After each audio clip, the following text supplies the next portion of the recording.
नमः शिवाय। भोलेनाथ की कृपा आप पर और आपके परिवार पर सदा सर्वदा बनी रहे। आज के अध्याय में हम मोक्षदायक पुण्य क्षेत्रों का वर्णन श्रवण करेंगे। सूत जी बोले, हे विद्वान और बुद्धिमान महर्षियों, मैं मोक्ष देने वाले शिव क्षेत्रों का वर्णन कर रहा हूँ। पर्वत, वन और कानों सहित इस पृथ्वी का विस्तार 50 करोड़ योजन है। भगवान शिव की इच्छा से पृथ्वी ने सभी को धारण किया है। भगवान शिव ने भूतल पर विभिन्न स्थानों पर वहां के प्राणियों को मोक्ष देने के लिए शिव क्षेत्र का निर्माण किया है। कुछ क्षेत्रों को देवताओं और ऋषियों ने अपना निवास स्थान बनाया है, इसलिए उसमें तीर्थ प्रकट हो गया है। बहुत से तीर्थ ऐसे हैं जो स्वयं प्रकट हुए हैं। तीर्थ क्षेत्र में जाने पर मनुष्य को सदा स्नान, दान और जाप करना चाहिए, अन्यथा मनुष्य रोग, गरीबी तथा मुक्ता आदि दोषों का भागी हो जाता है। जो मनुष्य अपने देश में मृत्यु को प्राप्त होता है, वो इस पुण्य के फल से दोबारा मनुष्य योनि प्राप्त करता है, परंतु पापी मनुष्य दुर्गति को प्राप्त करता है।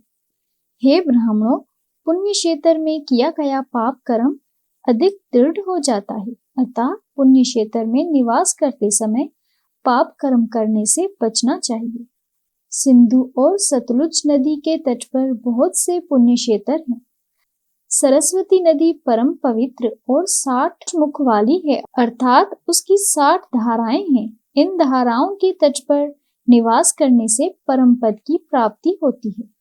हिमालय से निकली हुई पुण्य सलीसा गंगा 100 मुख वाली है। इसके तट पर काशी, प्रयाग आदि पुण्य क्षेत्र हैं।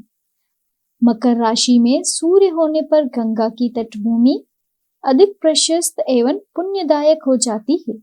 सोनभद्र नदी की 10 धाराएं हैं। बृहस्पति के मकर राशि में आने पर ये अत्यंत पवित्र तथा अभीष्ट फल देने वाली है। उस समय यहाँ स्नान और उपवास करने से विनायक पद की प्राप्ति होती है। पुण्य सलीसा महानदी नर्मदा के 24 मुख हैं। इसमें स्नान करके तट पर निवास करने से मनुष्य को वैष्णव पद की प्राप्ति होती है। तमसा के 12 तथा रेवा के 10 मुख हैं।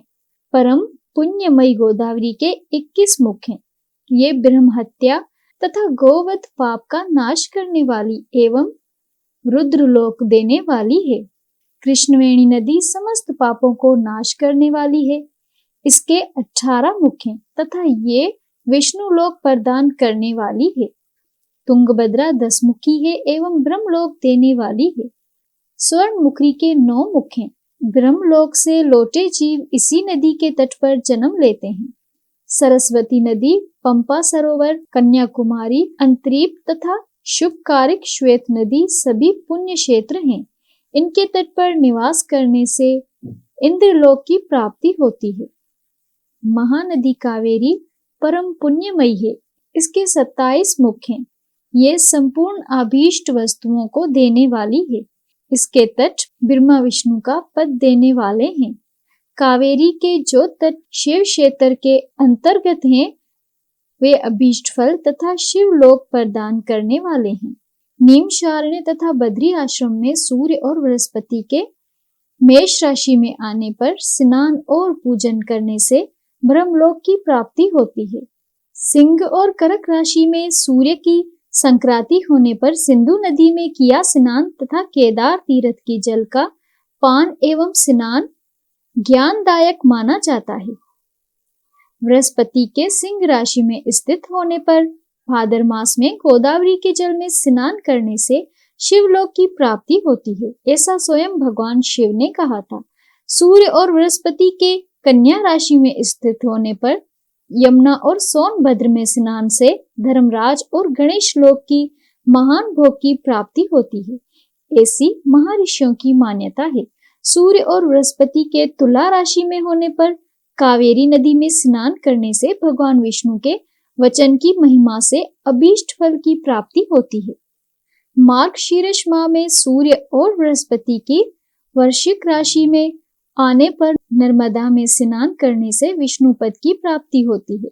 सूर्य और बृहस्पति की धनु राशि में होने पर स्वर्ण मुखरी नदी में किया स्नान शिवलोक प्रदान करने वाला है। मकर राशि में सूर्य और बृहस्पति के माघ मास में होने पर गंगा जी में किया गया स्नान शिवलोक प्रदान करने वाला है।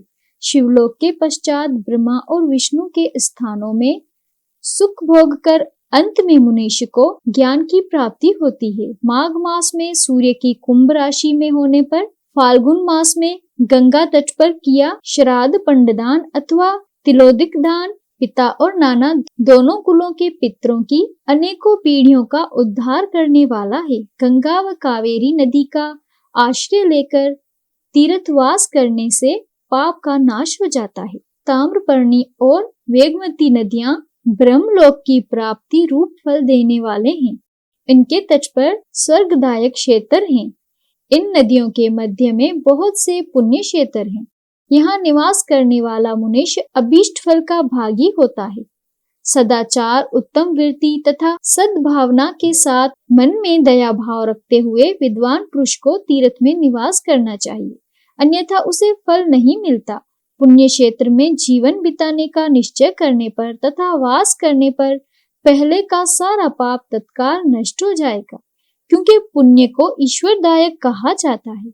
हे ब्राह्मणों, तीर्थ में वास करने पर उत्पन्न पुण्य कायिक, वाचक और मानसिक सभी पापों को नाश कर देता है। तीर्थ में किया मानसिक पाप कई कल्पों तक पीछा नहीं छोड़ता, ये केवल ध्यान से ही नष्ट होता है।